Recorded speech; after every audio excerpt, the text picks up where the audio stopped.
E nesta tarde, irmãos, eu convido você a abrir sua Bíblia em Zacarias, capítulo 10 e versículo 1. Todos encontramos? Bom, lemos então. Diz assim: Antes, irmãos, vamos orar. Assim como estamos mesmo, vamos curvar nossas frontes e vamos fazer mais uma oração a Deus.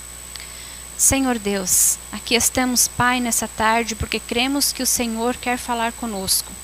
Por favor, queremos agora, humildemente, abrir os nossos corações, perguntar ao Senhor o que o Senhor quer falar conosco. Talvez, Pai, muitas pessoas que também vão estar vendo este vídeo em uma outra ocasião, mas com certeza o Senhor também vai querer falar com cada um. Então pedimos ao Senhor, perdoe-nos, porque não somos dignos do Senhor. E por favor, bondoso Deus, faça presente conosco, dando-nos o discernimento. Pedimos em nome de Jesus. Amém. Lemos então, diz assim, Zacarias capítulo 10, versículo 1. Pedi ao Senhor chuva no tempo das chuvas serôdias. Ao Senhor que faz as nuvens de chuva, dá aos homens aguaceiro e a cada um erva no campo. Bom, irmãos, este versículo é um versículo bem conhecido, né, da maioria. E este versículo traz algo aqui muito interessante. O profeta aqui, ele faz um pedido para nós, né? O Senhor, através do profeta, faz um pedido para nós. Ele pede que nós peça pela chuva serôdia, né? Ele está fazendo esse pedido. Mas o interessante é que ele faz esse pedido, mas ele não faz esse pedido para que em todo tempo se pedisse pela chuva serôdia, mas ele diz, quando? No tempo, né? Diz aqui, pedi ao Senhor chuva no tempo das chuvas serôdias.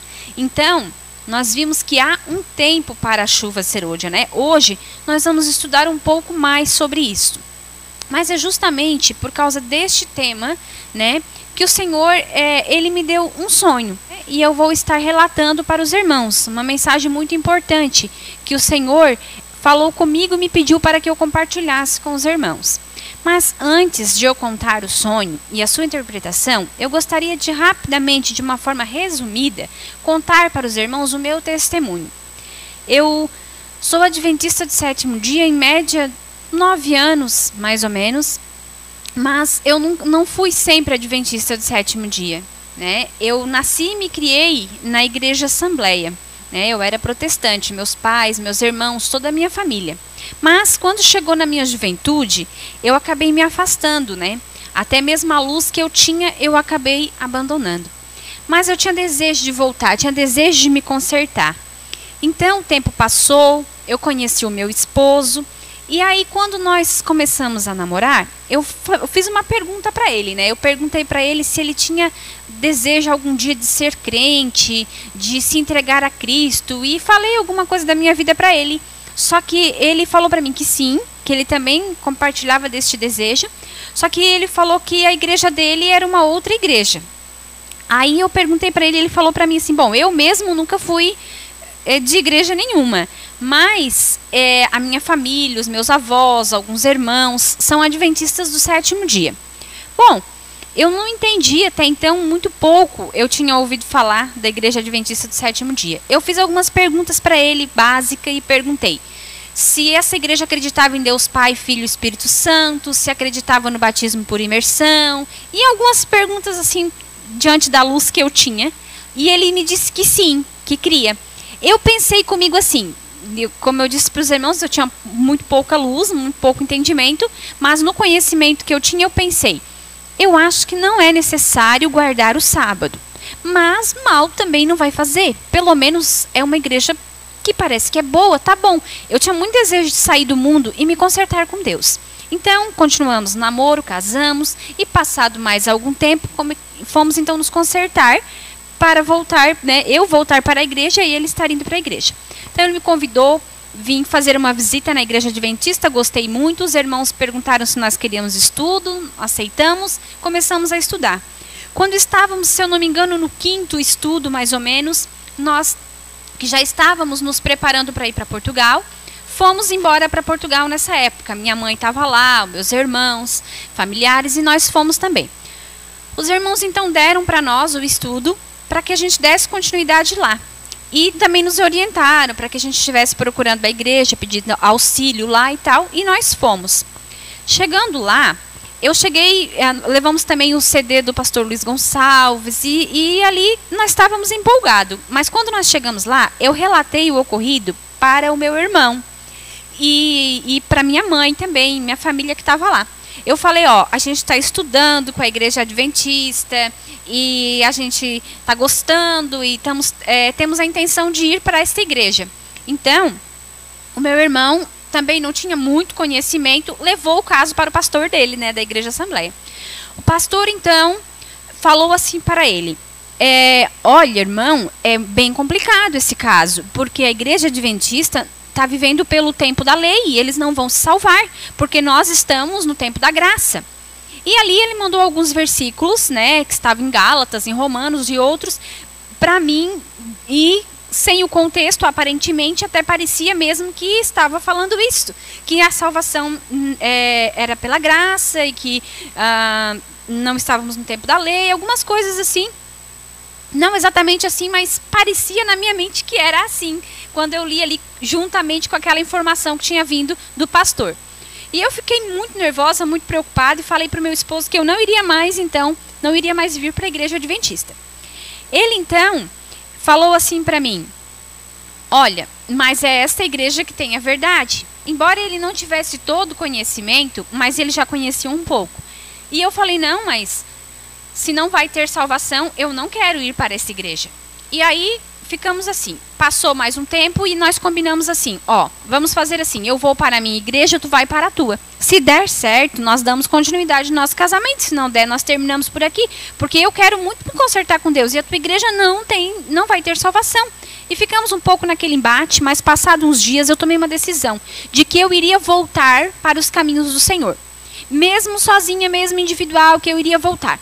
Só que eu pensei comigo, mas eu acho que eu estou sendo muito egoísta. Como que eu vou querer voltar sozinha? E o meu esposo, ele vai para essa igreja e vai se perder. Eu não posso, eu preciso salvá-lo.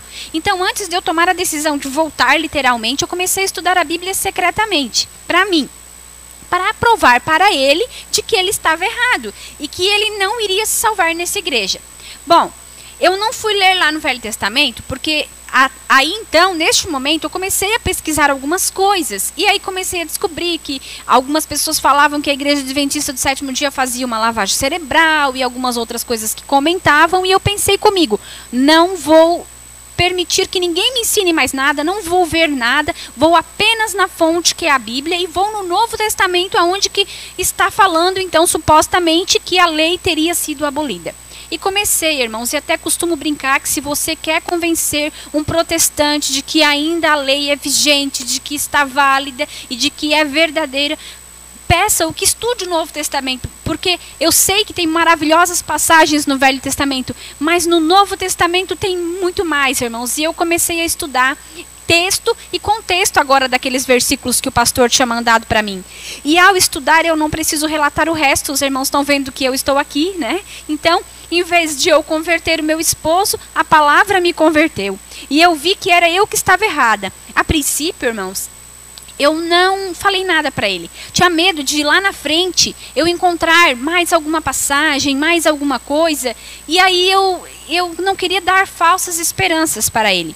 Mas o tempo foi passando e aí eu um dia estava na rua, porque nós morávamos em Lolé, no Algarve, lá em Portugal, e trabalhávamos com salgados. A minha mãe tinha uma pequena empresa de salgados, nós entregávamos nos cafés e em algumas lojas, encomendas, enfim.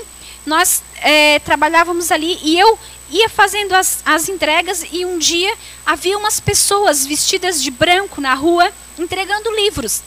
E aí, neste tempo, eu ainda não estava 100% convencida, eu estava em conflito, eu estava vendo que a palavra dizia que era verdade, mas muitas dúvidas me sobrevinham e eu estava em grande conflito. Então, eu recebi aquele livro e de um lado do livro dizia assim, ele tinha duas versões no mesmo livro, um tempo para si, para quê? E o outro lado, um tempo para si, por quê? E aquele livro eu logo vi que ele se tratava da doutrina adventista e eu cheguei em casa e tinha assim um lixo bem grande de apertar assim com o pé e eu apertei assim e eu ia colocar ele no lixo. Eu disse, eu não quero nada que venha confundir minha mente. E quando eu ia tocar, eu pensei, Não, mas eu vou dar para o meu esposo. Né? Eu dei a arma para o inimigo. Então, entreguei para ele e ele começou a ler. A partir daquele momento, ele também tinha mais argumento também por dentro da palavra, porque aquele livro, ele trazia pela palavra como realmente era o dia do Senhor. E ali foi indo, né? Depois, então, conhecemos alguns irmãos de lá, de Lolé, e conversando com eles, perguntamos para eles quem eram os irmãos que estavam entregando livros, né? E eles relataram para nós que ninguém entregou o livro da igreja. Aliás, ali em Lolé não tinha ainda igreja, né? A igreja era na Quarteira. Mas não tinha. Aí eles falaram, talvez sejam os irmãos da Albufeira. Era uma outra cidade que ficava também um pouco próxima de lá. Talvez foram os irmãos de lá. Aí entraram em contato porque ficaram curiosos com os irmãos de lá e eles disseram não. Ninguém, nem daqui, nem de lugar nenhum, não tivemos entrega de livros nessa época. Às vezes eu me pergunto se foram anjos, mas também não sei. Podem ser pessoas de algum outro lugar que o Senhor usou e nos ajudou muito nessa época. Bom, pulando então essa parte, me converti, viemos embora para o Brasil. E comecei então a falar dessa verdade para minha família. Foi muito difícil, porque eram todos protestantes, né? Minha mãe, meus irmãos, meu pai, todos da fé protestante. E começamos, a primeira que aceitou essa verdade foi a minha mãe.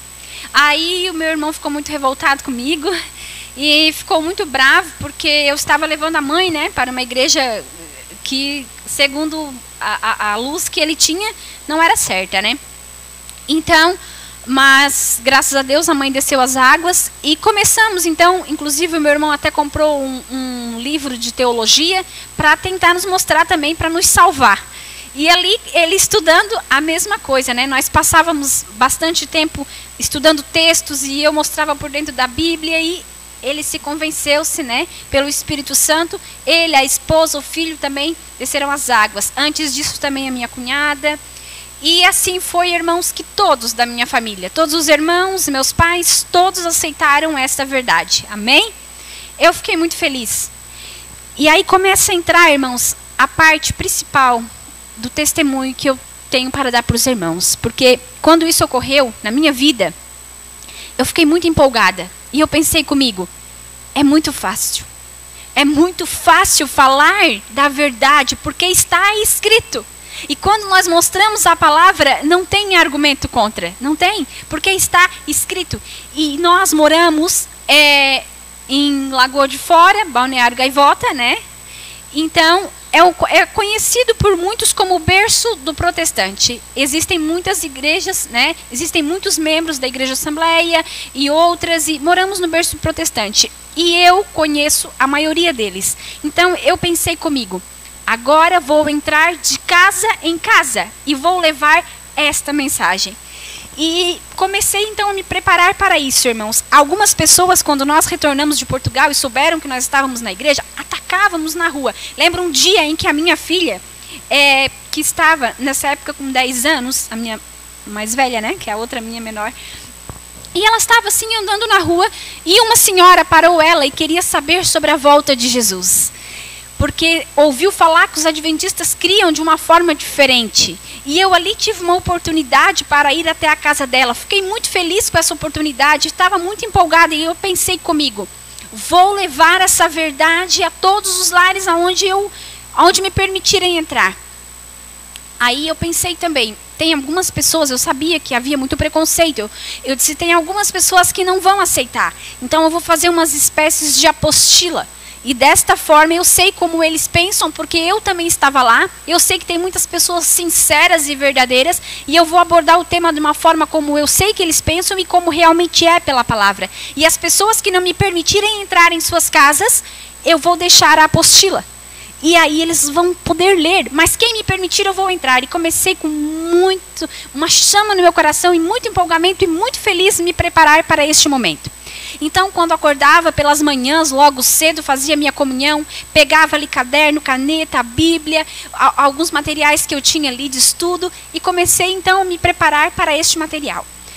Mas então, irmãos, quando eu comecei a me preparar para este material, o Espírito Santo falava muito forte no meu coração. sobre a breve volta de Jesus, a brevidade da volta de Jesus. Bom, eu comecei a me sentir um pouco incomodada com isso. Não que eu não quisesse a volta de Jesus. Eu creio que todos nós que somos adventistas do sétimo dia ansiamos e sonhamos com esse dia. Mas naquele momento, o meu foco era levar essa verdade para aquelas pessoas. E aí, irmãos, passado uns dias, e não saía a impressão do meu coração. E eu pensei, deve ser porque eu estou estudando sobre a volta de Jesus para mostrar que não é um arrebatamento secreto, mas como verdadeiramente é pela palavra. Deve ser por isso que estou estudando esse tema, então por isso o Espírito Santo está tocando tanto meu coração a respeito da volta de Jesus. Vou trocar o tema. E comecei então a estudar sobre a imortalidade da alma. Mas mesmo lá neste outro tema, o que sobressaía para mim? A brevidade da volta de Jesus. E eu comecei a me sentir realmente muito incomodada. Um dia então, dobrei os joelhos na sala da minha casa e orei a Deus e perguntei, Senhor, por quê? O que está acontecendo comigo? Por que o Senhor está impressionando tanto o meu coração com a brevidade da sua volta? Irmãos, dali uns 3 dias eu tive um sonho, o qual eu vou relatar para os irmãos agora. Mas, antes de relatar o sonho ainda, eu gostaria de contar que quando eu tive este sonho e a sua interpretação, o Senhor falou comigo que eu deveria ir e contar este sonho nas igrejas. Então, a primeira coisa que eu fiz foi chamar o ancião da nossa igreja e contar para ele e sua esposa, juntamente com meu esposo. Contamos então para ele e pensei comigo, ele vai dizer que não, e eu estou de uma certa forma livre, né? Mas o irmão Rogério, como muitos aqui conhecem, sua esposa, a irmã Salete, nos apoiaram. E eu pensei comigo, mas Senhor, será mesmo? Fiquei ainda questionando e com dúvidas. Voltei para casa e pensei, vou contar para o pastor, né? Mas o pastor era muito ocupado na época, o distrito não tinha sido dividido ainda, cuidava de 14 igrejas e não tinha tempo para estar indo e vindo, né? Então eu fiz uma prova com Deus, eu disse, Senhor, se é mesmo da vontade do Senhor que eu vá levar essa mensagem, traga o pastor até a minha casa. Bom, na época o meu esposo tinha sido nomeado como tesoureiro e o auditor vinha fazer uma visita lá em casa. Não sabendo o endereço, passou no pastor que o trouxe até a nossa casa. E quando eu olhei no outro dia, e eu recém tinha conversado com Deus, e o pastor lá na nossa casa, e eu pensei, mas Senhor, eu não vou falar nada. Eu pensei o que comigo? O pastor vai dizer que não, vou ficar constrangida, vou passar por uma situação que eu não quero passar por isto. Mas, novamente, o Espírito Santo falou no meu coração, eu o trouxe. Então, eu chamei pastor, eu tenho algo para falar para o pastor. Ele disse, fale, irmã. Inclusive, estava até junto com o auditor, né, ali, meu esposo, e eu, tá bom, vou falar. E ali, orando em espírito, falei, né, falei para o pastor, contei o sonho, a sua interpretação, e já esperando que ele dissesse que não. Mas, o pastor olhou para mim e disse assim, irmã Sheila, a mensagem está de acordo com a palavra. E quanto a mim, a irmã tem a minha autorização. Bom, irmãos, naquele momento, dali para frente, eu fiquei muito intrigada. Eu não vou dizer para os irmãos que eu fiquei revoltada ou brava, não foi nesse sentido, mas eu fiquei confusa, porque eu falei para Deus assim, Senhor, eu estava me preparando para levar a mensagem aos meus, e se referia eu, os meus, ao povo protestante, que eu queria levar essa verdade. Eu disse, eu estou me preparando a levar a mensagem para eles, que, digamos assim, estão famintos, estão necessitados, não tem muito quem lhes leve a palavra. E, no entanto, o Senhor me pede para que eu leve uma mensagem ao seu povo, adventista do sétimo dia, que, digamos, está de barriga cheia, espiritualmente falando, conhece tanto, tem tanta luz, e o Senhor me pede para levar a mensagem ao seu povo adventista. E o Espírito Santo falou na minha mente, muito claro assim, irmãos, deixa que dos teus cuido eu. Eis que eu te chamei para levar a mensagem ao meu povo adventista do sétimo dia. E por isso eu estou aqui nesta tarde, irmãos. E vou compartilhar com os irmãos agora o sonho. Eu sonhei que nós estávamos em um barco. Era um navio desses com quartos dentro, corredores, desses que eu pelo menos só vi pela TV, mas que fazem cruzeiros, enfim, muito grande. E nós estávamos ali no corredor. eu, meu esposo e alguns familiares meus, minha menina. E então veio o comandante. Nós estávamos num corredor assim, e havia um outro corredor assim. E o comandante, ele passou naquele outro corredor. E quando eu vi, eu fui até lá e falei com ele: Senhor comandante, se caso este navio afundar, as comportas vão ser fechadas? Ele olhou bem fixamente para mim e disse assim, era um senhor de cabelos brancos, olhou bem para mim e disse sim. Se este navio afundar, as comportas vão ser fechadas. E eu voltei para ali onde eu estava, e então ele foi até o final do corredor, rapidamente voltou, me chamou e falou assim para mim: ó, porque tu veio me perguntar, porque tu quisesse saber e porque tu confiou em mim, eu vou te falar para salvar tu e a tua família. Este navio vai afundar e com vocês dentro. E as comportas vão ser fechadas. Logo que ele falou assim, veio como que tinha assim como que um botão na parede assim, e veio como que uma mão apertasse assim, e no corredor veio 2 portas de ferro e se fecharam, não tendo mais acesso nenhum para lá, para o resto do navio.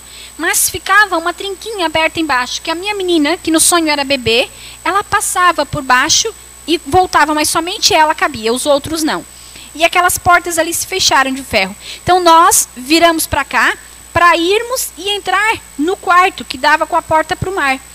E quando nós estávamos indo, lá no final do corredor, havia uma jovem. Era uma jovem obesa e ela chorava muito. Tinha como que um psicólogo ou uma psicóloga conversando com ela e dizia assim, que ela tinha que deixar o navio, porque ele ia afundar. E ela dizia assim, eu sei que o navio vai afundar, mas eu não tenho forças para deixar o navio. Essa parte passou e entramos para dentro do quarto. Quando nós entramos para dentro do quarto, eu quis saber o motivo, por que este navio ia afundar. E então uma voz falou assim para mim, vai até a cabine de controle, vê o que aconteceu lá, que tu vai entender por que este navio vai afundar. Então, irmãos, eu não fui literalmente, mas a minha mente visualizou a cabine de controle. E quando eu olhei lá dentro, havia uma cobra-dragão. Era uma cobra enorme, com uma espinheira de dragão nas costas. E ela andava em círculos. E ela havia comido os tripulantes que guiavam o navio.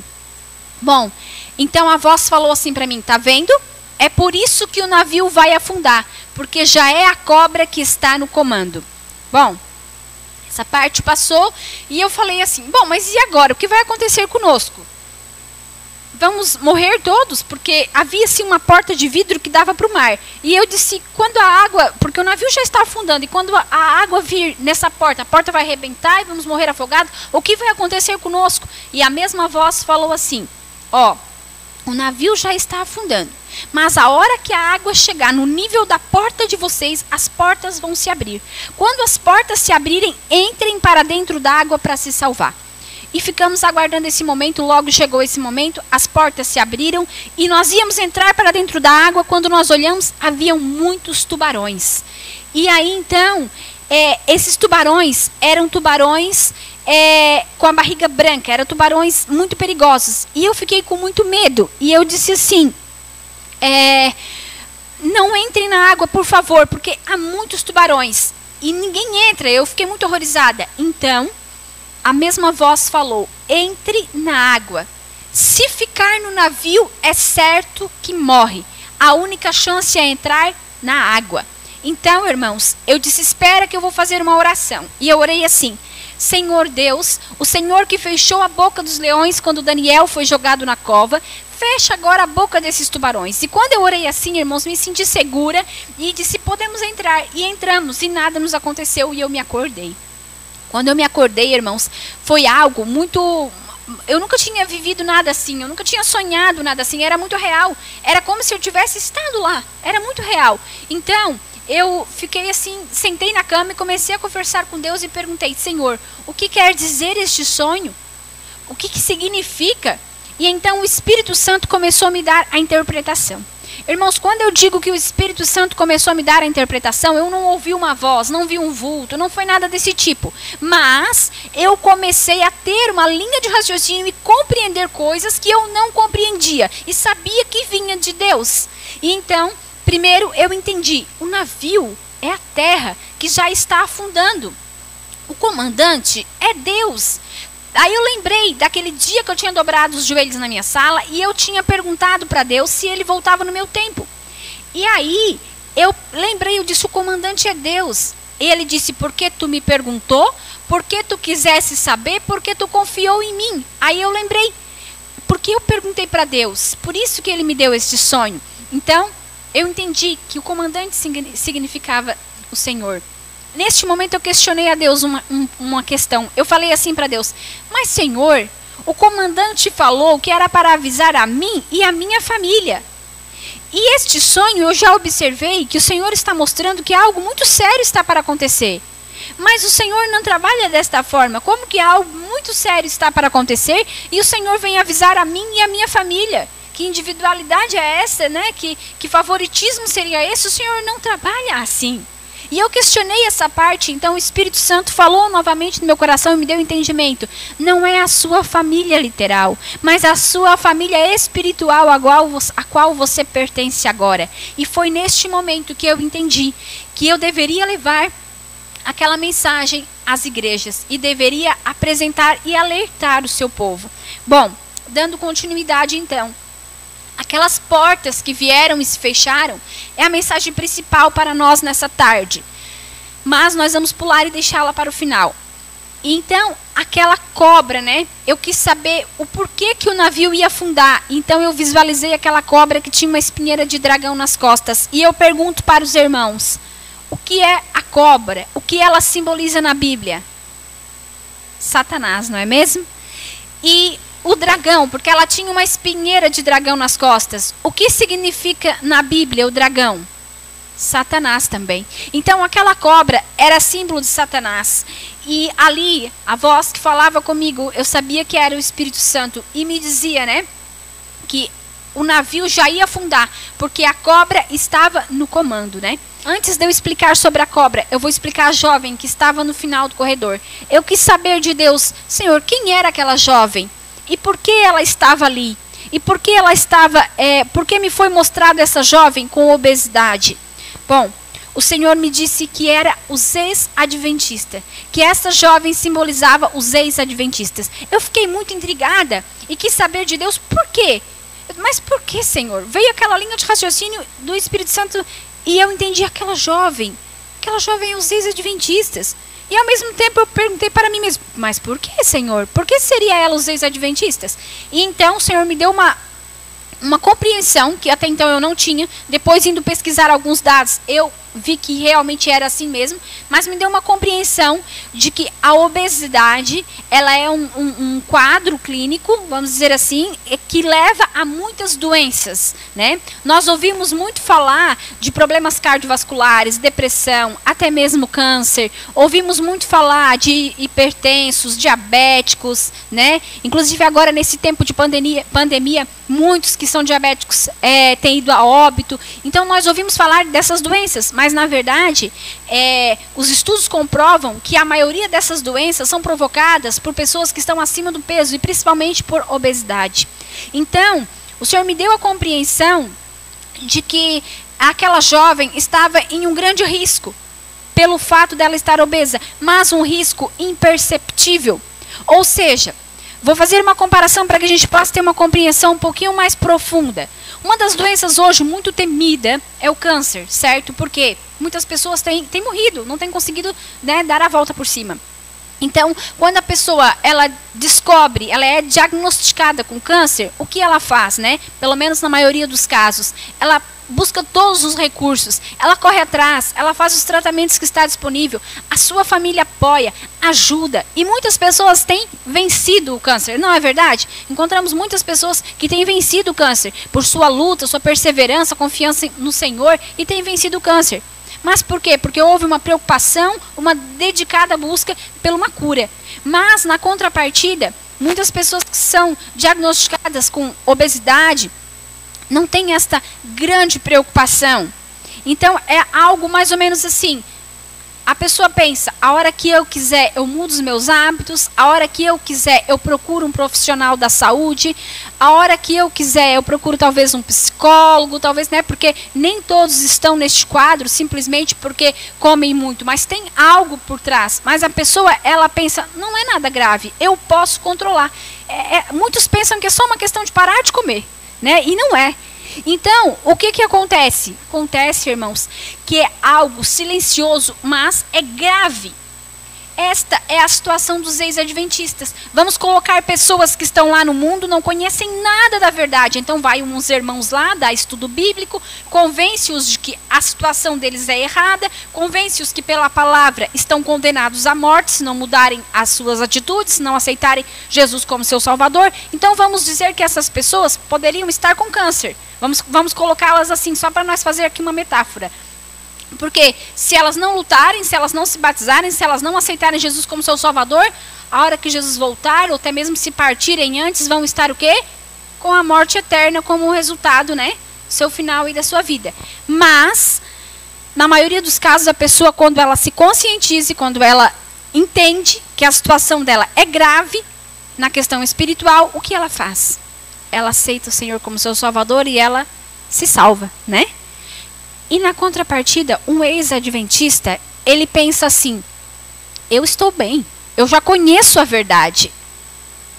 A hora que eu quiser eu volto. A hora que eu quiser eu conserto a minha vida, eu deixo para trás tudo que tem que deixar. E também os seus familiares, as pessoas que estão ao seu redor, as pessoas da igreja pensam o quê? Vou levar a mensagem para quem ainda não conhece. Porque quem já um dia foi adventista, já está farto, já espiritualmente está com a barriga cheia, conhece, a hora que ele quiser ele volta. E às vezes oramos pouco pelos ex-adventistas. E você que é ex-adventista, e talvez você que vai estar ouvindo essa mensagem em um outro momento, eu digo, preste bem atenção nessa mensagem desta tarde. Porque algo muito sério o Senhor está para fazer. Vai haver uma intervenção.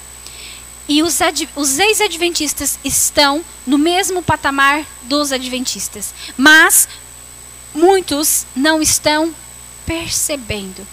A situação é de risco. No decorrer da mensagem, nós vamos entender por quê. A mensagem que o Senhor deu é para a sua igreja, é para o seu povo, adventista do sétimo dia. Mas também é para os ex-adventistas. Então, aquela cobra, né? Eu quis saber o porquê que o navio ia afundar. Então, eu visualizei aquela cobra que tinha uma espinheira de dragão nas costas. Então, aquela cobra era símbolo de Satanás. E ali, a voz que falava comigo, eu sabia que era o Espírito Santo. E me dizia, né? Que o navio já ia afundar. Porque a cobra estava no comando, né? E eu quis saber por quê. Então, havia ali aquela cobra. E o Senhor disse que ela já havia comido os tripulantes e que já era domínio de Satanás. Eu gosto de questionar as coisas. Eu gosto de ter bastante certeza das coisas. E eu ali naquele momento, sentada no meu quarto, falando com Deus, eu disse, mas Senhor, como assim já é domínio de Satanás? Sempre foi. Porque embora Deus seja soberano e domine sobre todas as coisas, mas Ele nos deu o livre-arbítrio. E a grande maioria da terra sempre escolheu fazer a vontade de Satanás. Então, por que agora que já é domínio de Satanás? Não foi sempre domínio de Satanás? Mas o Senhor me explicou algo e me deu a compreensão. Eu vou passar para os irmãos como o Senhor usou para me convencer e me explicar. Talvez essa minha explicação, não sei, talvez não tenha muita lógica, mas para mim teve. Vou fazer uma comparação de uma empresa. Uma empresa, ela possui 100% de ações, mas de repente ela resolve dividir as suas ações.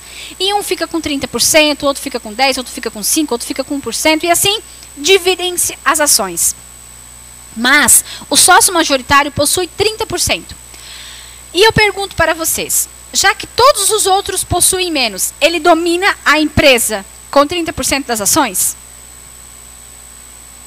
Não, né? Porque se os outros todos se unirem, serão a maioria, não é verdade? Mas ele começa agora a comprar ações. E ele compra 10% aqui, compra 5% ali, vai comprando. E agora ele tem 50% das ações. Eu pergunto novamente para os irmãos. E agora, com 50% das ações, ele é o sócio majoritário e possui 50%. Ele domina a empresa?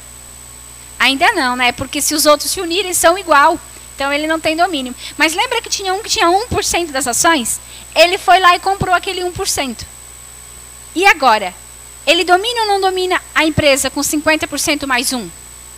Agora ele domina, né? Mas, no entanto, ele não tem 100% das ações, não é verdade? Mas ele agora tem a maioria. Mesmo que todos os outros se unam, não vão passar dele ou ser igual a ele. Não é verdade? Bom, o Senhor, desta forma, através assim, desta linha de raciocínio, me mostrou que este é Satanás. Ele não tem o total domínio da terra. Ainda existem muitos, né, que o Senhor vai alcançar, tem alcançado. Mas ele já possui 50% mais 1. Ou seja, para nós podermos entender, irmãos, as pessoas antigamente, independente da denominação em que estavam, tinham sua fé, suas crenças e eram fiéis àquilo que acreditavam, né? Por exemplo, meus avós, lá por parte da minha mãe, eram da fé católica. E a minha mãe sempre contou que na sua juventude, entre ela e as suas irmãs, mas nossa, assim, nem pensar em trazer um namorado em casa e ter uma intimidade. Eu nem estou falando de dormir com um namorado na mesma casa, mas eu estou falando mesmo assim de sentar muito perto, nada, jamais, não eram permitido isso. E por que não eram permitido? Porque eles eram grossos? Não, por causa da fé que eles tinham e criam que isso seria adultério. E eles tinham base na Bíblia de que eles não podiam fazer isso. Também, se alguém puder me arrumar um pouquinho de água.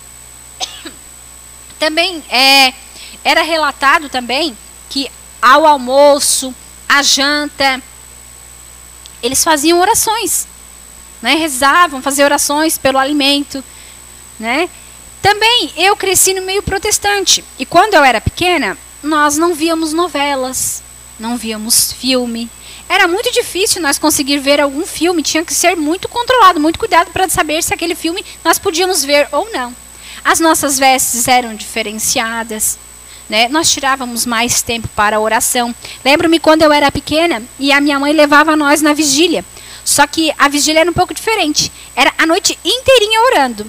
E a mãe levava nós 3 pequenos para a igreja. E chegava lá, colocava nós dormir embaixo do banco.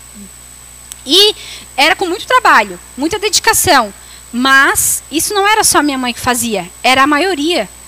Hoje, irmãos, olhando...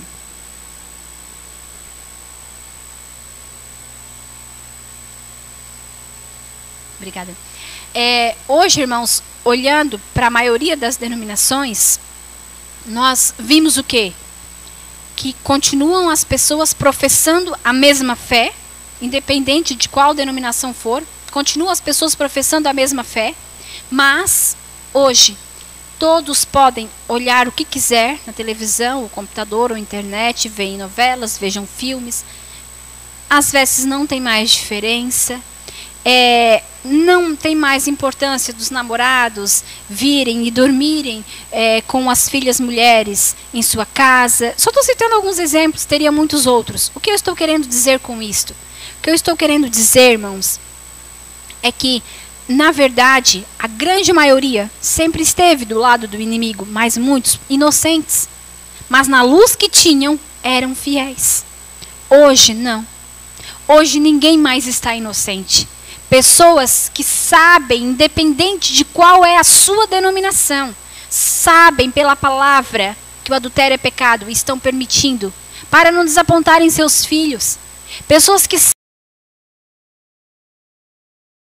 julgando a pessoa em si, devemos amar a todos, mas eu me refiro que pela palavra de Deus sua prática não está certa. Pessoas têm aceitado. Quando eu digo aceitado, irmãos, não estou me referindo em aceitar a pessoa. Eu digo têm aceitado de que isso está em conformidade com a palavra e de que não tem problema nenhum. Pessoas que continuam professando a mesma fé, mas não oram mais nem sequer na hora do alimento. Não passam mais uma noite inteira em vigília orando a Deus. Pessoas que estão conscientes, que sabem o que é o certo, mas não têm feito mais. Por isso que o Senhor falou que já é domínio de Satanás, porque a grande maioria já está conscientemente, e não mais enganados, mas conscientemente do seu lado. Por isso, irmãos, não subestime Satanás nesse tempo. Pelo fato de a maioria tê-lo aceitado, se entregado a ele, ele tem um domínio muito forte. Porque Deus nos deu o direito de escolha, o livre-arbítrio. Mas Satanás, Deus ele respeita, mas Satanás não respeita. E a partir do momento que os seres humanos aceitam de que ele domine as suas vidas, é por meio do próprio ser humano que ele nos ataca. Satanás não pode de maneira nenhuma pegar nenhum de nós e tocar um dedinho que seja. Ele não tem permissão para isso, se nós não aceitar, se nós não querer. Mas se nós quisermos, se nós aceitarmos, ele faz. E é por isso que Satanás tem usado a grande maioria para estar do seu lado neste último momento. E é por isso que Deus mostrou que já é domínio de Satanás. Mas, dando um passo à frente, aqueles tubarões. O que significa aqueles tubarões? A perseguição.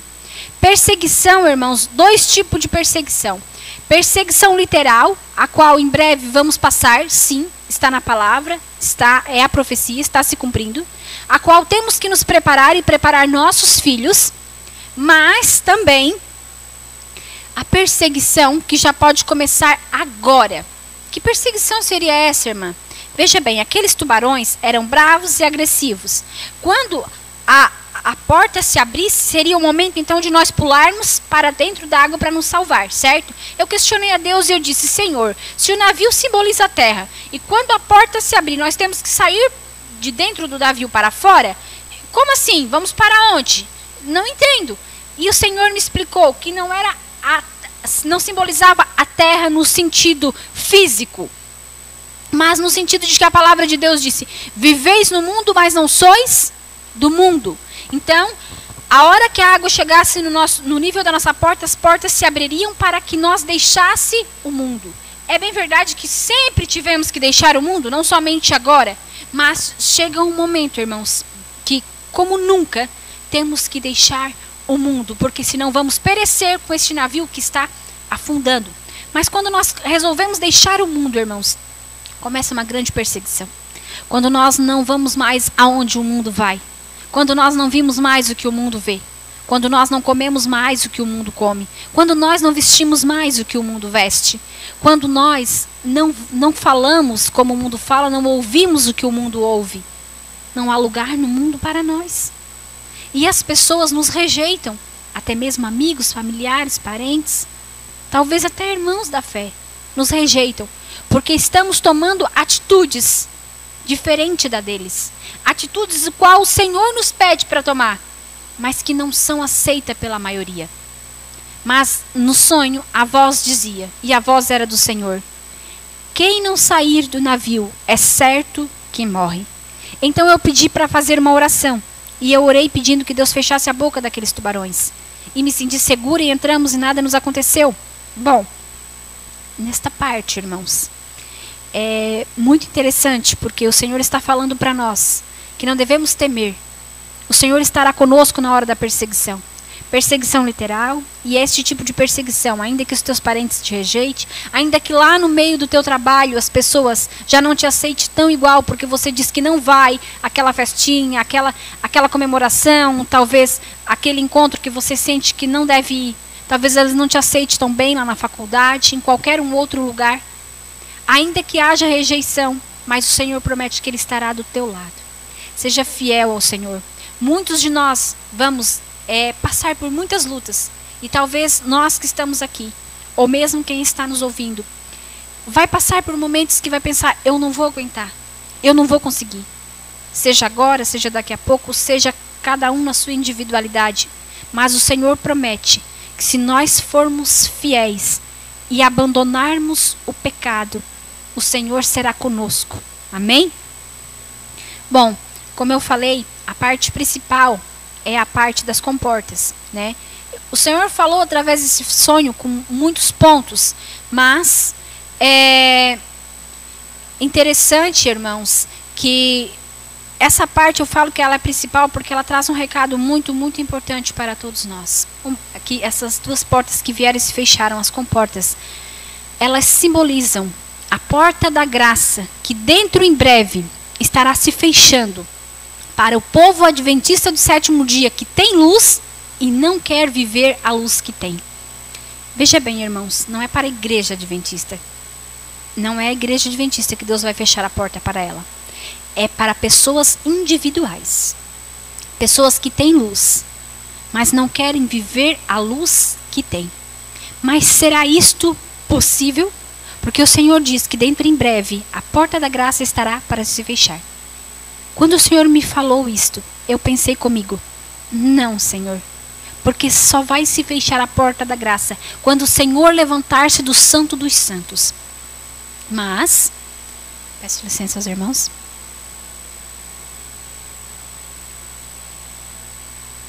Mas, eu falei para Deus, Senhor, o Senhor não levantou do Santo dos Santos. E quando se levantar, vai se fechar em geral para todos, não só para algumas pessoas individuais.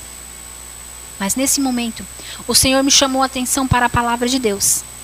Em primeiro lugar, houve sim um tempo em que a oportunidade fechou-se para o povo israelita, para a nação de Israel. Mas não como indivíduos, e sim como nação. Mas havia um dia, né? Ninguém sabia que dia era esse. As pessoas estavam ali normal, vivendo a sua vida. Mas os anos proféticos lá de Daniel, os 490 anos, eles estavam se cumprindo naquele dia da morte de Estevão. Mas naquele dia, irmãos, não sei se houve sol, chuva, mas a Bíblia não relata. E nenhum relato relata que houve trovões, que houve vozes ou que aconteceu algo extraordinário. Mas, no entanto, naquele dia estava se cumprindo a profecia, parte da profecia de Daniel das 2.300 tardes e manhãs. Os 490 anos estavam findando na morte de Estevão e a oportunidade estava se fechando para aquela nação. Então Deus, com base na Bíblia, ele fecha sim a oportunidade, mesmo que a porta da graça não tenha sido fechada. Mas eu falei para Deus, Senhor, eu sei, eu entendo, tem base na Bíblia, mas somente isto não basta. Começamos então a passar a mensagem, e as primeiras que passamos desta forma. Mas eu questionei a Deus e eu disse, Senhor, desde que eu vim para a igreja adventista do sétimo dia, eu tenho estudado e tenho aprendido, com base na palavra, de que o Senhor tem profetas seus para cada tempo. Sempre houve e sempre vai haver na história um profeta guiando o seu povo. E essa igreja, por ser a igreja verdadeira, também tem uma profeta, que é Ellen White, que falou para o tempo do fim. Inclusive muitas coisas têm se cumprido. E o Senhor tem provado para mim que realmente ela é uma profeta de Deus. E se ela é uma profeta de Deus, o Senhor não mostrou para ela que isto iria acontecer. Eu peço ao Senhor humildemente que me mostre por dentro do espírito de profecia se realmente a porta da graça vai se fechar como indivíduo para o povo adventista do sétimo dia que não quer viver a luz que tem. Eu quero essa mensagem. Bom, irmãos, dali uns dias eu tive um outro sonho. Eu sonhei com 2 ônibus. O primeiro ônibus saía às 4. O segundo ônibus saía às 5. Bom, eu tinha que me arrumar a minha menina, pegar o das 4, porque se eu não pegasse o das 4, eu não poderia pegar o das 5. E o destino final era o céu. Esses ônibus me levariam para o céu. Bom, eu me acordei, mas eu estava com muito sono e um pouco confusa. E eu pensei que sonho seria este, mas dormi novamente. E sonhei o mesmo sonho, só que agora estava muito em cima da hora. E eu tinha que correr muito para não perder o primeiro ônibus. E ainda tinha que arrumar a minha menina e eu tinha que correr muito. Então eu me acordei. Quando eu me acordei, eu fiquei muito impressionada. Eu disse, nossa, eu sonhei o mesmo sonho 2 vezes. E eu vi que este sonho era da parte de Deus. E eu perguntei para Deus, Senhor, o que quer dizer esse sonho? Quem são esses 2 ônibus? E o Senhor me fez lembrar de que o destino final era o céu. E eu pensei, bom, se o destino final era para o céu, esses 2 ônibus me levariam para o céu. E eu questionei e perguntei, mas Senhor, o que quer dizer esses ônibus? O que eles podem simbolizar? E o Senhor me perguntou, o que é um ônibus? E eu parei e pensei, um ônibus é um veículo que conduz passageiros a um determinado destino. Aonde era o destino? O céu. Bom, qual é o veículo que te conduzirá para o céu? E eu parei e pensei, a palavra talvez, Senhor, mas parei e pensei e o Espírito Santo me deu o entendimento de que é o Espírito Santo. Porque ele veio para nos convencer da verdade. Não adianta nós termos a palavra que é a verdade se o Espírito Santo não nos ensinasse. Então, o Espírito Santo é o veículo que nos conduzirá para o céu. E eu disse, sim, Senhor, eu creio que sim, é o Espírito Santo mesmo que vai nos conduzir para o céu. Mas, no sonho haviam 2 ônibus. E eu nunca vi 2 Espíritos Santos na Bíblia. E então o Senhor falou para mim assim, o que eu vou falar para os irmãos agora. O que eram estes 2 ônibus? E eu pergunto para os irmãos. Quem é a graça? Jesus Cristo. Quando Jesus Cristo subiu aos céus, ele disse que mandaria outro igual a ele, certo? Então, além de Jesus, quem é a graça?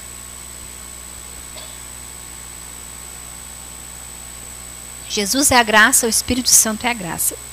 Agora eu pergunto também para os irmãos. Quem figurativamente representa o Espírito Santo?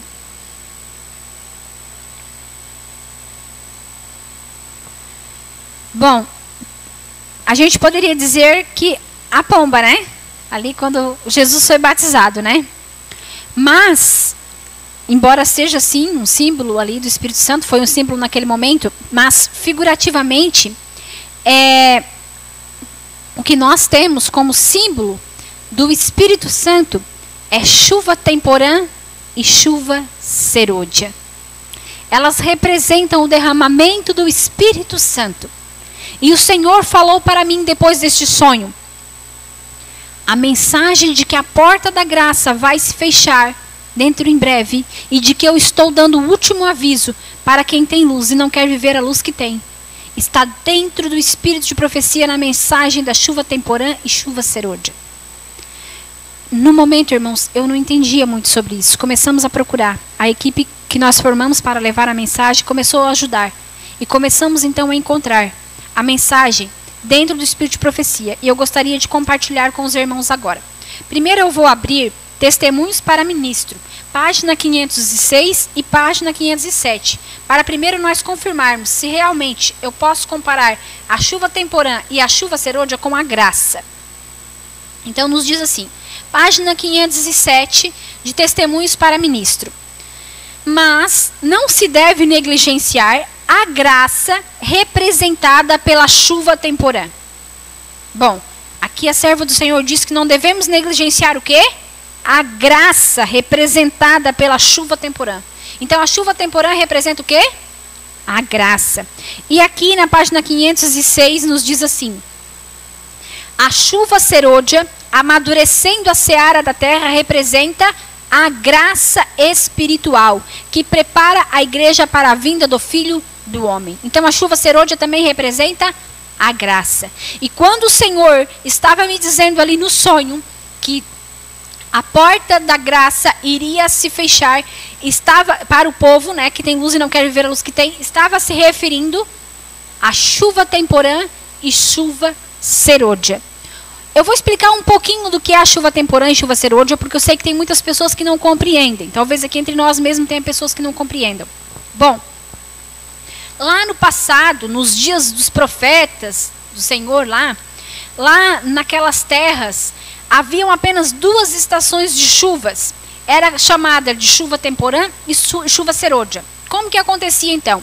Quando chegava próximo da época da primeira chuva, que era chamada de chuva temporã, os lavradores, os agricultores, eles começavam então a lavrar a terra, a preparar, e quando estava bem próximos, eles semeavam a semente para que viesse então a primeira chuva e fizesse com que esses grãos germinassem e então brotassem e desse ali uma boa lavoura, vamos dizer assim, através desta primeira chuva, chamada de chuva temporã. Depois, quando chegava quase no final, que as plantas já tinham colocado espigas, já estavam com frutos, caía a última chuva, chamada de chuva serôdia. Era uma chuva mais abundante e vinha para o amadurecimento dos frutos. Então, lá nessas terras, era assim que aconteciam, porque nós aqui no Brasil vivemos em um país tropical. Hoje chove, amanhã não chove, né? É assim, principalmente aqui na nossa região. Mas lá não era assim. Era apenas 2 épocas de chuva. Então, os agricultores aproveitavam essas chuvas para fazer as suas plantações. Mas Deus, então, que sempre usou de parábolas para falar conosco, falou, então, aos seus profetas dessas duas chuvas para mostrar como seria o derramamento do Espírito Santo. Por exemplo, muitos profetas, desde o começo, anunciaram que um dia o Messias iria vir, ia morrer na cruz, iria nos salvar e depois voltaria para nos buscar, certo? Então, o campo, né, já estava sendo preparado. Quando chegou, então, na época em que Jesus veio na terra, o maior profeta preparou, então, agora o solo, entregando agora a grande mensagem. Mas, somente depois do dia do Pentecoste, essa semente germinou. Eu digo para os irmãos, quem será que foi mais santo? Jesus ou Pedro? Não tem nem comparação, né? Nós sabemos que, embora Pedro foi um homem forte, valente, um servo valoroso do Senhor, mas nem se compara com Jesus, que não teve pecado, nosso Salvador, não é verdade? Mas, no entanto, Jesus pregou e foi rejeitado, foi morto numa cruz, foi ridicularizado, ninguém quis sua mensagem. Agora Pedro prega e mais de 2.000 homens se convertem num só dia. Ou seja, qual a diferença? A época da chuva temporã. Ou seja, foi preparado o solo, foi lançada a semente através de Jesus, do Evangelho, mas somente depois do Pentecoste, no dia do Pentecoste, o Espírito Santo foi derramado, e então essa semente do Evangelho germinou aos 4 cantos da terra. Mas, agora no fim da estação, essa semente, ela precisa do quê? De um amadurecimento. E então, virá dentro em breve o último poder, o derramamento do Espírito Santo na forma da chuva serôdia. Mas veja bem, irmãos, o primeiro poder que veio para nós, não nos veio para o amadurecimento, nos veio para fazer existir. Ou seja, desde o dia do Pentecostes, está disponível para nós um poder do Espírito que molda o nosso caráter, que nos faz ser como Jesus Cristo, que nos faz seguir os seus passos, mudar a nossa vida, seguir os seus mandamentos, ter forças para guardá-lo. Desde o dia do Pentecostes está disponível este poder para nós. Mas este último poder que virá agora, não é para nos fazer seguir a Jesus Cristo, não é para fazer moldar o nosso caráter, não é para transformar a nossa vida, porque ela já tem que estar transformada para receber este último poder que vai vir. Este último poder virá para nos dar forças para os acontecimentos finais, virá para nós pregar com intrepidez a palavra aos 4 cantos da terra. Este último acontecimento do poder do Espírito virá para nos fortalecer e nos fazer estar diante do Senhor na hora da volta dele.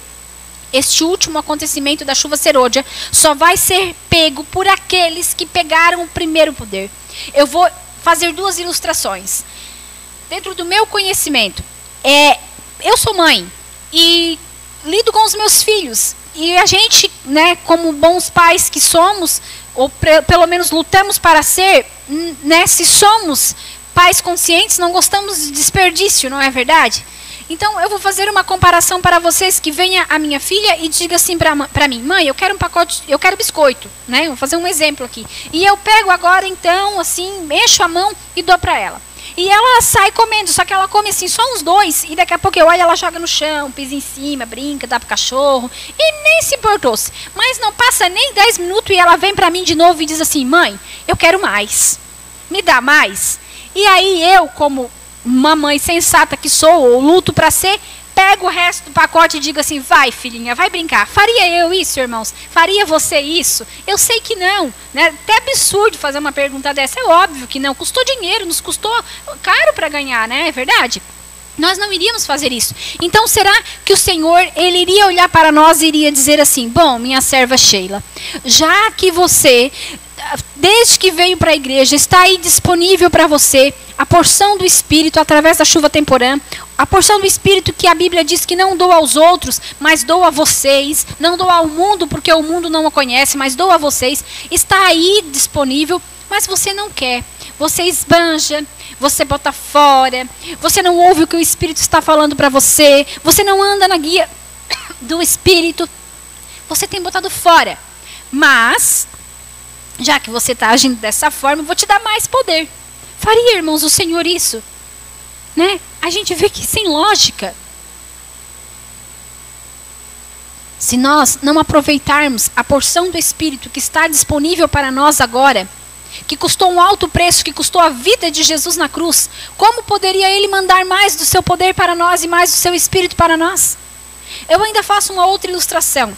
Eu preparo agora a terra e lanço 100 sementes no solo.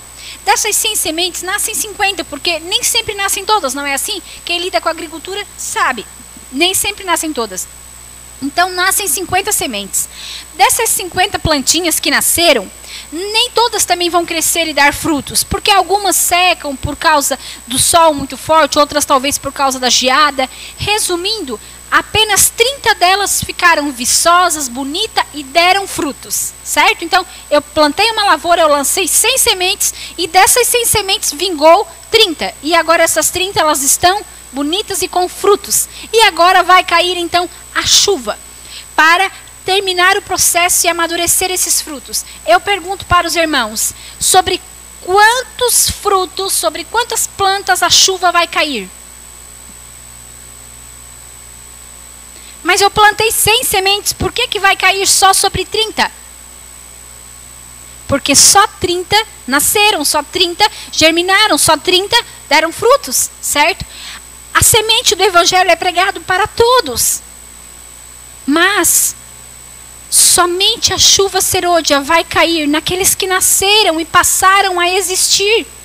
Quando nós nos tornamos adventistas do sétimo dia, quando nós nos batizamos e aceitamos Jesus como nosso Salvador, temos agora uma caminhada. Aliás, o batismo não é o fim do processo, é o começo do processo. Aprendemos o básico sobre o Senhor, sobre o que precisamos. Entendemos que precisamos nos lavar, precisamos nos purificar para estar com o Senhor no céu. Mas a partir do batismo começamos agora um processo. E esse processo é pelo poder do Espírito que nós vamos conseguindo. Então é a chuva temporã que está sobre nós. E o Espírito Santo vai nos conduzindo e vai nos dizendo aonde devemos ir, como devemos caminhar, como devemos fazer. E a partir do momento que vamos dando ouvidos, vamos crescendo no Espírito. E então, irmãos, chega o tempo de cair mais poder do céu. E o Senhor vai dar para quem? Vai dar para aqueles que cresceram como uma planta no Espírito. Para aqueles que se desenvolveram como uma planta se desenvolve com a primeira chuva. Então, é impossível de que o poder do Espírito na forma da chuva serôdia, nesses últimos dias que será derramado sobre sua igreja, caia em cima daqueles que não se prepararam. Caia em cima daqueles que não andaram no poder da chuva temporã. Ou seja, nós temos para nós agora um poder do Espírito disponível, chamado figurativamente de chuva temporã. Mas, na verdade, é o quê? O poder do Espírito que foi derramado lá no dia do Pentecostes. Temos disponível para nós, para nos guiar nesta caminhada. Se nós não demos bola, se nós não ouvimos, se nós não estamos atentos a este poder, a esse Espírito, como podemos querer receber mais? Mas é chegado o tempo e é chegada a hora em que vai ser derramada a chuva serôdia. E daí talvez os irmãos possam dizer, não, irmã, mas como que a irmã sabe que é chegado o tempo de cair a chuva serôdia? Vamos ler agora. Testemunhos para Ministro, página 509, que diz assim: oremos, pois, com coração contrito e com maior fervor, para que agora, no tempo da chuva serôdia, os chuveiros da graça sejam derramados sobre nós. Há 100 anos atrás, a serva do Senhor chamou de agora, no tempo dela, o tempo de cair a chuva serôdia. E eu digo, não seria no nosso tempo agora, então, se ela disse há mais de 100 anos atrás, que era agora? Estamos sim no tempo de cair a chuva serôdia, mas temos nós pego a temporã? Ou seja, o Senhor diz pela sua palavra que estamos em tempo de chegar à colheita. O Senhor é o ceifeiro, Ele vai passar a foice para a ceifa, ele vem para fazer a colheita dos seus, mas para que nós possa ser colhido por ele, nós temos que estar como uma fruta muito bela, muito cheia, muito viçosa, muito pronta. Afinal de contas, um agricultor, ele não vai levar para vender aquelas frutas mirradas, feias, mas ele vai levar as mais bonitas, as boas, que dá venda, não é verdade? O Senhor vem para a sua colheita, para levar os seus frutos. Mas, se nós não estivermos preparados, se nós não estivermos com a chuva temporã e a chuva serôdia, não seremos ceifados, não seremos levados.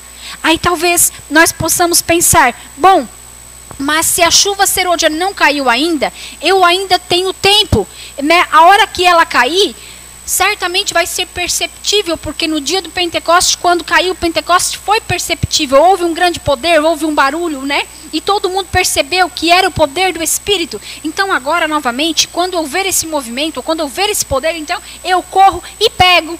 Não é verdade? Muitas pessoas têm pensado assim, mas não, irmãos, hoje é o tempo de pegar a chuva temporã. Porque se nós deixarmos para depois, quando cair a chuva serôdia, não pegaremos mais.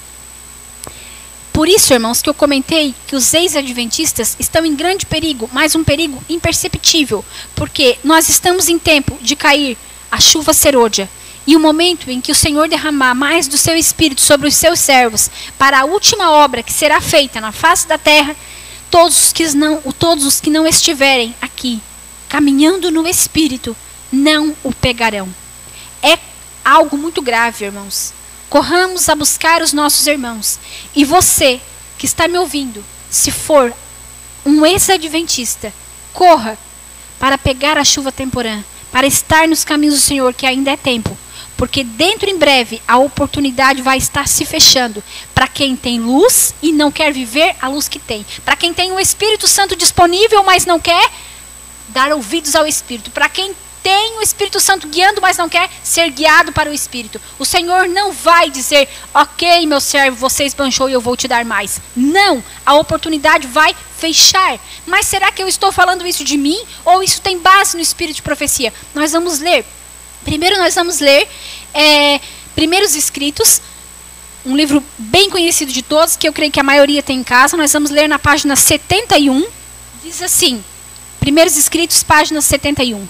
Vi que muitos negligenciavam a preparação tão necessária, esperando que o tempo do refrigério e da chuva serôdia os habilitasse para estar em pé no dia do Senhor e viver à sua vista. Ó, quantos vi eu no tempo de angústia sem abrigo! Haviam negligenciado a necessária preparação e, portanto, não podiam receber o refrigério que todos precisam ter para os habilitar a viver à vista de um Deus santo. Ou seja, aqui a serva do Senhor viu que lá na frente, no tempo de angústia, muitos estavam sem abrigo. Mas por quê? Ela diz, porque hoje, porque agora, vi que muitos negligenciavam a preparação tão necessária, esperando que o tempo do refrigério e da chuva serôdia os habilitasse para estar em pé no dia do Senhor viver à sua vista. Ó, quantos vi eu no tempo de angústia sem abrigo. Por quê? Haviam negligenciado a necessária preparação. Há hoje uma preparação para que possa, lá na frente, no tempo de angústia, nós possamos estar em pé. Agora ainda aqui, mais embaixo, diz assim, no terceiro parágrafo, vi que ninguém poderia participar do refrigério, a menos que obtivesse a vitória sobre toda tentação, orgulho, egoísmo, amor ao mundo, sobre toda má palavra e ação. Ela vê que ninguém ia poder participar da chuva serôdia, sem primeiro ter pego toda a temporã e ter deixado o Espírito Santo moldar o seu caráter. Veja como é sério, irmãos. Agora nós vamos para Testemunhos para Ministro. E nós vamos fazer uma leitura um pouquinho maior. Nós vamos ler texto e contexto. Testemunhos para Ministro, página 506. Nós vamos ler a 507 e vamos ler um pedaço da 508. Diz assim: a chuva serôdia, amadurecendo a seara da terra, representa a graça espiritual que prepara a igreja para a vinda do Filho do Homem. Mas, a menos que a chuva temporã haja caído, não haverá vida. A ramagem verde não brotará. Se a chuva temporã não fizer o seu trabalho, a serôdia não desenvolverá a semente até a perfeição. Deve haver primeiro a erva, depois a espiga e por último o grão cheio na espiga. Deve haver um desenvolvimento constante das virtudes cristãs, um avanço constante na experiência cristã. Isso devemos nós buscar com intenso desejo para que possamos adornar a doutrina de Cristo nosso Salvador.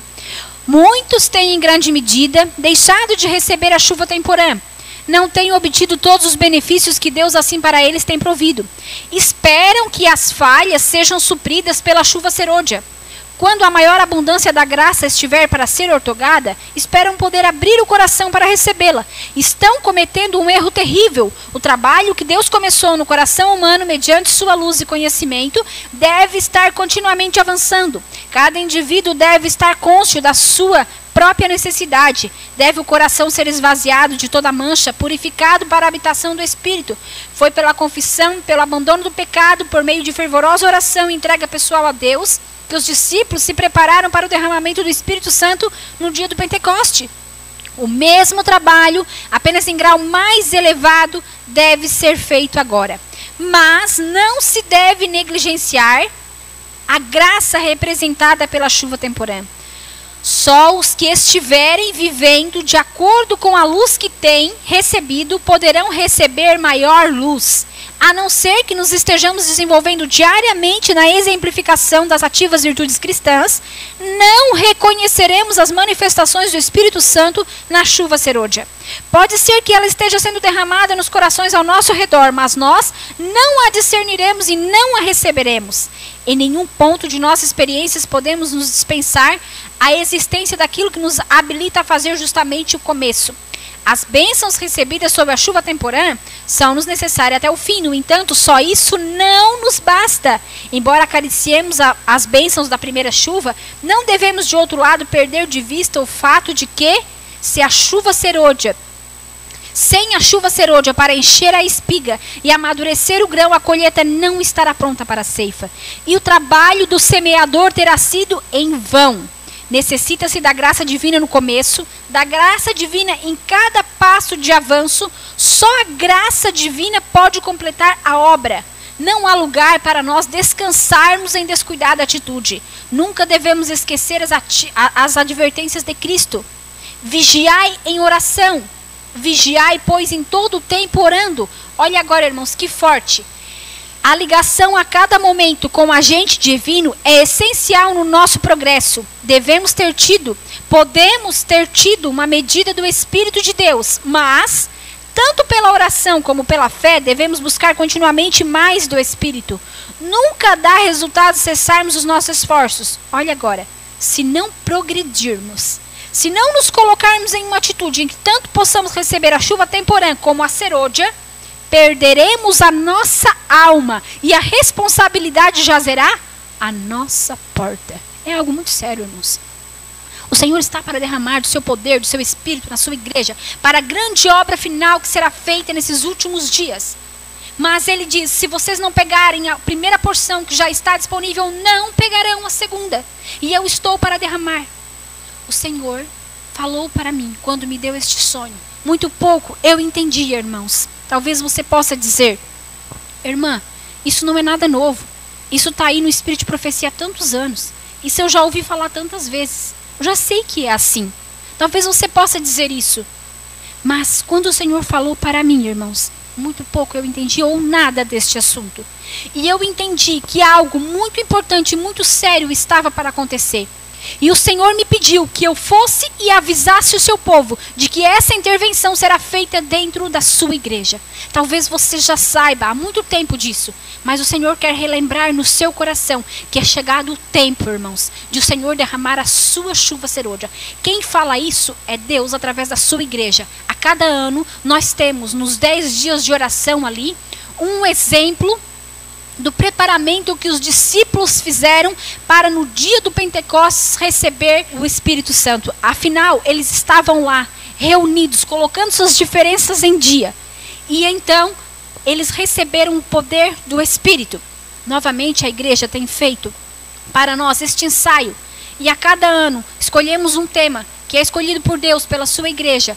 E então, nos dedicamos, oramos, nos reunimos para buscar poder. Porque é chegado o tempo do quê? Da sua igreja receber o poder do Espírito, a chuva serôdia. Mas se você não estiver preparado, se não estiver dando ouvidos para o Espírito, não vai receber mais poder, se não está usufruindo do poder que tem.